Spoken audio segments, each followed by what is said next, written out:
Hello friends, I am Prithviraj Singh and I warmly welcome you to my channel SciTutorial. Today we will discuss about a very important topic, so we are in a hurry. We will discuss about Kepler's law. And we all know that Kepler had proposed laws for planetary motion. अब चलिए हम ये discuss करेंगे और Kepler कौन थे, उनकी strengths क्या थी, ये डिस्कशन करेंगे और एट लास्ट हम इस सेशन को इन कर देंगे। और अगर आप इस चैनल पर नए हैं और ये टॉपिक आपके लिए हेल्पफुल होने जा रही है तो आप इस वीडियो को जरूर लाइक कर दीजिएगा और सब्सक्राइब कर दीजिएगा for more videos. And YouTube comment box पर आप अपने डाउट्स रिलेटेड पोस्ट कर सकते हैं और आपको कोई भी वीडियो रिकमेंड करनी हो मुझे, अगर आपको कोई वीडियो अच्छी लगी तो आप उसके बारे में कुछ भी डिस्क्राइब कर सकते हैं। तो चलिए गाइस, अब हम शुरू करते हैं। So who was Kepler? एक डैनिश साइंटिस्ट थे, DANISH, टाइको ब्राहे। आप इन्हें एस्ट्रोनॉमर भी कह सकते हैं क्योंकि इन्होंने अपनी लाइफ के 20 इयर्स से भी ज़्यादा स्पेंड कर दिए थे ये रिसर्च करने में कि सन और प्लैनेट्स के पोजीशंस अलग अलग टाइम पर क्या होते हैं। है ना अमेजिंग? तो चलिए, इन्होंने ही अपने काम के लास्ट पीरियड्स में केपलर को अपने स्टूडेंट के तौर पर अपने अंडर काम करने का मौका दिया था। और केपलर जो थे वो मैथमेटिकल कैलकुलेशंस में बहुत ही जीनियस थे। जीनियस।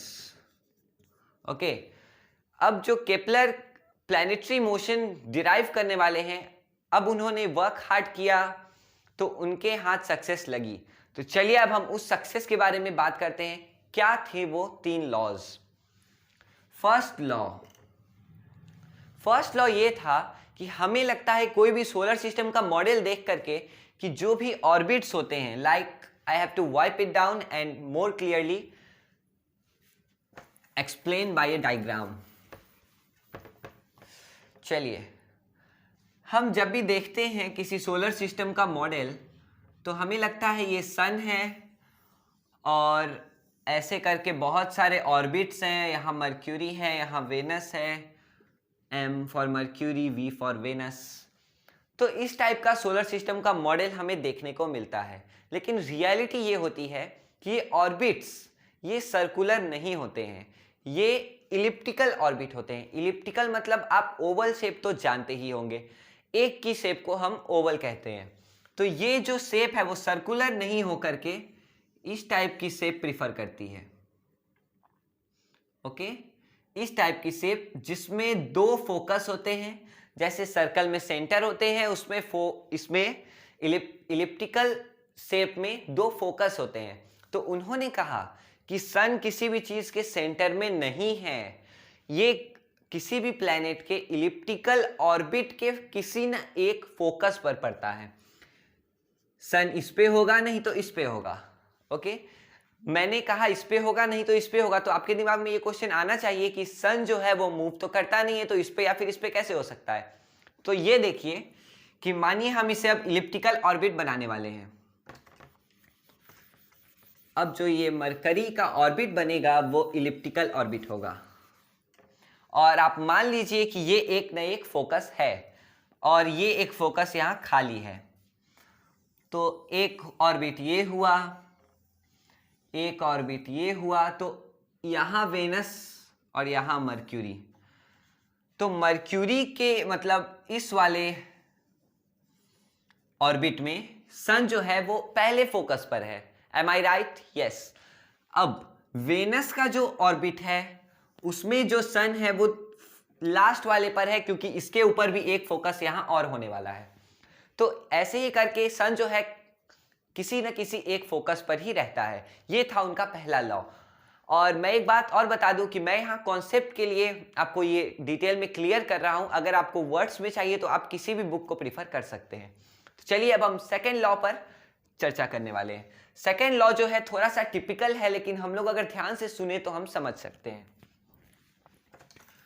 जो कि बताता है कि जो डिस्टेंस कवर करता है प्लैनेट वो किस चीज पर डिपेंड करता है। ये मानिए एक इलिप्टिकल ऑर्बिट, ये हो गया हमारा सन और यहां हो गया अर्थ।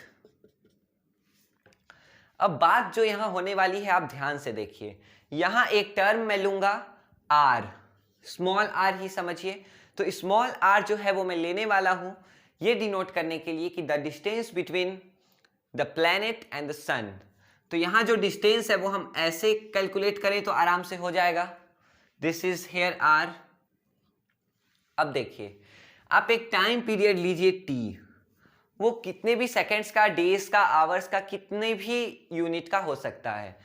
तो ये जो टी है बस हर सेगमेंट में ये सेम होना चाहिए। सेगमेंट मतलब मैं आपको बताता हूं, मानिए टाइम पीरियड टी में अर्थ रिवॉल्व करते करते यहां तक पहुंच गया। अब अर्थ का जो पिक्चर होना चाहिए वो यहां होना चाहिए, क्योंकि अर्थ वहां नहीं है तो हम एक यहां भी बना देते हैं, एक और अर्थ। एक और अर्थ मतलब दो अर्थ नहीं है, पहले यहां था अब यहां हो गया है, क्योंकि टाइम पीरियड टी के साथ साथ इसने अपनी पोजीशन को चेंज की है, मतलब ये मोशन में है। अब आप इसके नेक्स्ट जो ये वाला पोजीशन था वहां से सन की दूरी को नापिए, सेम मतलब एक ट्रायंगल ही बनाते हुए एक सेम पॉइंट पर।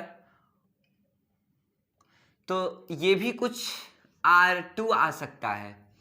तो ये जो एरिया है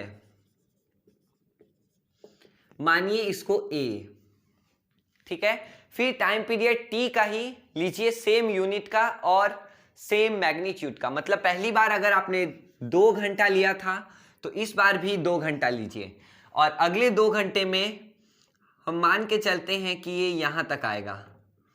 ओके, अब आप सोचेंगे कि मैंने ऐसा माना कैसे। अब ये इसका थर्ड पोजीशन है, अगले 2 घंटे बाद, इसके बीच में भी 2 घंटे का गैप था और इस पोजीशंस के बीच में भी 2 घंटे का गैप है। तो आप अब इसे ज्वाइन कीजिए, तो यहां एक एरिया बना, यहां भी एक एरिया बना। देखिए ध्यान से, ये सेपरेट कर रहा है इन दोनों एरिया को। अब जो ये डिस्टेंस इसने ट्रेवल की है वो इस एरिया पर डिपेंड करेगा। ओके, इस एरिया पर, और ये दोनों एरिया सेम है, इस दोनों एरिया सेम है और यहां टाइम पीरियड भी सेम है। यहां डिस्टेंस डिफर है, पहली बार इसने ज्यादा किया था क्योंकि इसका एरिया बहुत कम था, और इस बार इसने ज्यादा डिस्टेंस कवर किया है कि थोड़ा कोनिकल शेप बने, कि एरिया मेंटेन रहे। तो इसी तरह से फिर अगले टाइम पीरियड टी में ये यहां तक आए, अर्थ का चौथा पोजीशन, यहां से भी आप इसे जोड़ करके देख सकते हैं। तो ये जो एरिया होगा वो तीनों का सेगमेंट का, सेक्टर का एरिया इक्वल होगा, है ना अमेजिंग। तो ऐसे करके आप हर तरफ से जोड़ सकते हैं और हर तरफ से कैलकुलेट कर सकते हैं। ये था सेकेंड लॉ। अगर आपको कोई दिक्कत हुई हो तो इसमें आप स्किप करके, मतलब पीछे जा करके रिवाइंड करके देख सकते हैं, और फिर भी कोई प्रॉब्लम हो तो आप यूट्यूब कमेंट बॉक्स पर बेझिझक लिख दीजिएगा। अब हम बात करेंगे थर्ड लॉ की। थर्ड लॉ में उन्होंने बताया कि कोई भी जो भी प्लैनेट हो, मानिए अर्थ को ही लेके चलिए, उसे एक रिवॉल्यूशन करने में, मतलब उसका एक साल जो होता है, एक साल में कोई भी प्लैनेट एक रिवॉल्यूशन करता है। सबके साल के डिफिनीशन अलग अलग हैं। जैसे कि अर्थ जो अपना रिवॉल्यूशन कंप्लीट करता है वो अप्रॉक्स 365 डेज होते हैं, जिसे हम एक ईयर मानते हैं।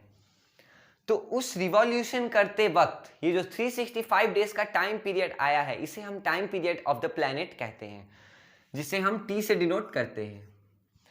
अब ये टी जो है क्या दर्शा रहा है, एक रिवॉल्यूशन करने में कितना टाइम लगता है उस पार्टिकुलर प्लैनेट को।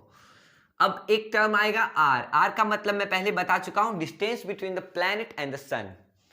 तो ये दोनों जो है डायरेक्टली प्रोपोर्शनल होते हैं, लेकिन कुछ मिसिंग है यहां, टी पर स्क्वायर और आर पर क्यूब। तो अगर ऐसा आप कर दें तो इन दोनों के बीच में रिलेशन बन जाता है जो डायरेक्टली प्रोपोर्शनल का रहता है। और आप नीचे बहुत ही अच्छे अच्छे डाउट्स पूछ सकते हैं, क्योंकि क्वेश्चंस का अंत कभी नहीं होता है। और अगर आपको derivation of gravitational law proposed by Newton चाहिए इस लॉ से, बस इससे मैं आपको ग्रेविटेशनल लॉ डिराइव करके दिखा सकता हूं, आपको समझा सकता हूं। अगर आपको ये वीडियो चाहिए तो कमेंट बॉक्स में जरूर लिख दीजिएगा। तो चलिए गाइस, आज के लिए इतना ही। कल मिलते हैं अगले दिन। Meet you in the next session. Bye.